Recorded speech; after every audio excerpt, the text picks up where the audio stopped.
Jadi ceritanya tuh iPhone saya kemarin jatuh dan ini retak ya layarnya, tapi sepertinya ini cuma tempered glassnya doang nih, jatuhnya dari atas tuh begini dong gitu. Ada panik juga, takutnya ini layarnya yang kena, tapi sepertinya ini cuma tempered glassnya. Ini dulu pakai merek Smart Devil kalau nggak salah dulu tuh.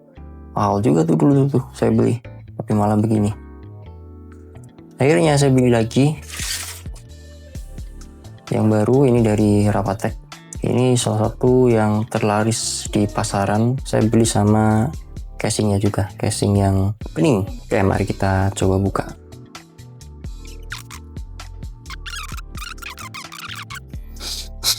Terus dilapisin bubble wrap lagi, keren ya, mantap. Kita buka 1, 2. Sepertinya sesuai dugaan saya ya. Ini kayaknya include